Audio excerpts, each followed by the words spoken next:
Hello everyone, this is Joe the Orange, and today I'm going to be talking about the game Minion Masters, and how to make yourself a nice cheap deck without spending any money and getting yourself that good old Grandmaster. As you can see, I'm only level 38, I have not played this game too much. There are more likely better decks out there, but if you want a noob friendly deck that gets the job done, this seems to be the way to go.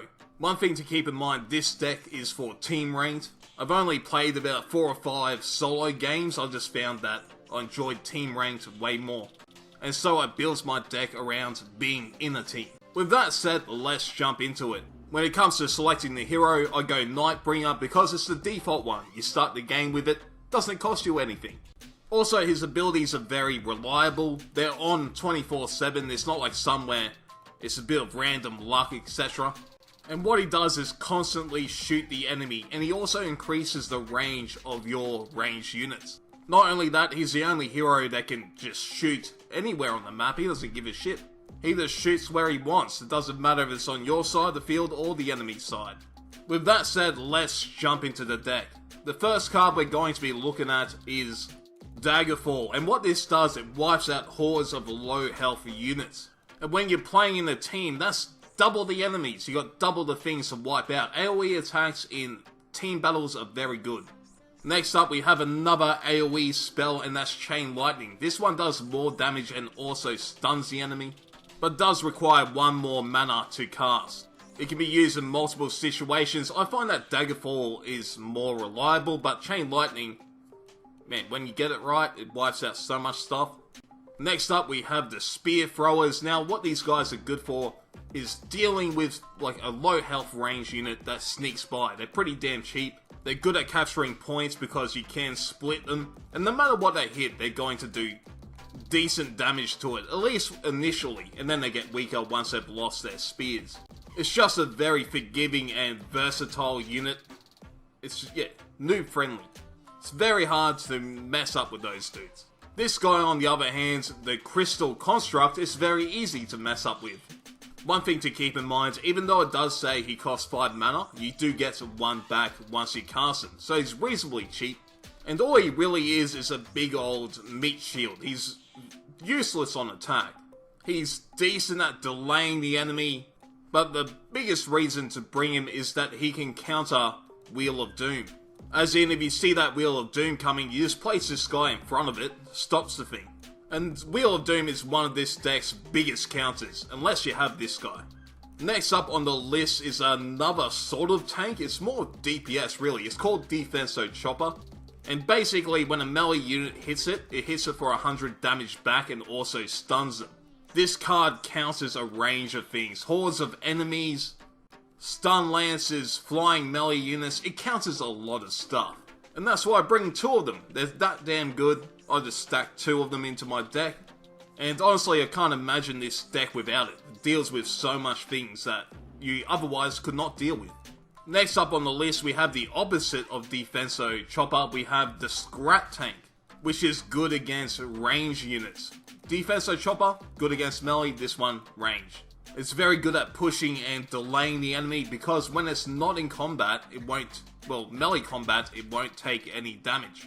It's great against the Succubus card, that's very popular, and a bunch of other popular cards, such as the many sniper rifle cards. Next up, we have the Crossbow Guilds. It's kind of what this deck is built around. It's the reason you have so many tanks, and it's providing you with all your ranged damage. Well, at least most of it. So it's important you defend this building. Sometimes that can be hard to do, because there are plenty of cards that will one-shot it, but luckily those cards cost a fair bit, so you get your price worth. The only really cheap counter is Wheel of Doom, so you do have to get used to blocking that spell with one of your many tanks. The minute you see it coming in, pop one of those tanks down to soak up all that damage. But I think I forgot to explain what this card actually does. It just keeps pushing out Crossbow Man, one after another. So once you have it set up properly, it puts a lot of pressure onto the enemy. You will face plenty of teams where this card just gets blown up 24/7, and it takes some getting used to when you should place it down and when you shouldn't. Once you push the enemy back a fair bit, it's always a good time to chuck one of these down. so they keep the pressure onto the enemy. Now for the last card, it's my oh shit card, because I use it when I'm like, oh shit, they summoned something really big I have to deal with. It can tank most things for a decent amount of time, and it does pretty good damage. It's basically an all-rounder card. It can delay the enemy, it can do decent damage, it can tank, so it just works well with this deck. Now that that's the deck explained, let's jump into some gameplay. One thing to note about this build, you have nothing cheap to throw out there at the start. You can't just waste a unit to cap some points. The moment I see they summon that dragon though, I chuck down my chopper, it kills that thing in 1 second. The enemy has got a Crossbow Guild down. They waited for a good time when we had already spent our mana, got it down rather safely, and the only counter I really have is my own Crossbow Guild. So I'm saving up for that. Once I can put it down, we'll just go Guild vs Guild in this game. While that's going on, let's just cover how this deck usually does play out.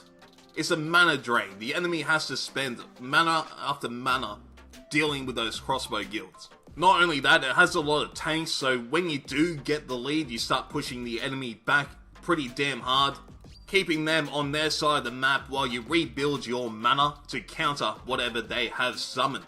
There are no trick plays. You aren't going to be rushing the enemy or summoning a big 10 mana card or anything like that. It's never going to seem that impressive as far as, oh my god, look what he just did, that's amazing. You're just a pain in the ass. That's what this deck is about, just being annoying. Constantly throwing things out there they have to deal with rather quickly, or else it's going to snowball out of control. So yeah, you're just draining the resources of the enemy over and over again. And that's how I like to win, especially when you only have free-to-play cards. You don't have any 10 mana cards to throw out there, or any legendaries or epics, etc. So instead I built a deck that's just as annoying as possible with all common and rare cards. Things that won't take the enemy by surprise, but they are going to have to deal with it. And then leave the trick plays to your ally. I think that's why this works so well in a team. You're just always annoying. The enemy's always having to spend so much mana to deal with your stuff that it buys your teammates a lot of the time to pull off those trick plays if they want to. The other thing is that solo games are very quick compared to team games because you only have one hero to defend your base. And usually when you start losing, that's GG. But in team games, you can make a comeback pretty damn easy. So I don't like to spend a lot of resources trying to hold the enemy at their tower. Instead, I like to build up for when they do get that advantage, so we have things ready to counter it. It's hard to explain, but basically you're going for that long game. There is no massive push. With that said, I have tried a bunch of other decks out. I have one other deck that seems to work pretty well. As in, you keep advancing, it's not bouncing back and forth with wins and losses. But it's a bit harder to play than this deck. I might upload that deck as well. Because I do find if you want to keep pushing your rating, but you keep running into counter after counter, it is good to have another deck in your pocket. You can get Grandmaster with one build, but when you do start running into those counters and losing a few games, you're better off just calling it a night. Unless you have another build you can throw in there that is completely different to the one you were using. Another thing, I will be trying out solo. I haven't done too much of it, but I'm going to give that a go, see what I can do with that. And if anyone wants to do pre-mades, I'm wood tier. I haven't done any pre-made teams yet. So if you want to do that, yeah, just hit me up, add me to your friends list or some shit, and we can give that a go. I have some interesting ideas, and you might have some interesting ideas yourself. We can try a bunch of things out and just see what works. At this stage of the game, I've got 2 Crossbow Guilds down that are on decent health, and usually when that happens, it's GG. This guy's using a fireball. There's 4 mana to kill 1/4 of a 6 mana card. So, you know, that's the thing about this deck. You're just wasting their mana over and over. And in team fights, they might cast 2 spells accidentally at the same time, wasting 8 mana to defeat your 6 mana card. That is something that is not going to happen when you are solo queue. Anyway guys, that's the end of this video. I hope you liked it. Please subscribe and thumbs up and all that shit, and I'll see you next time.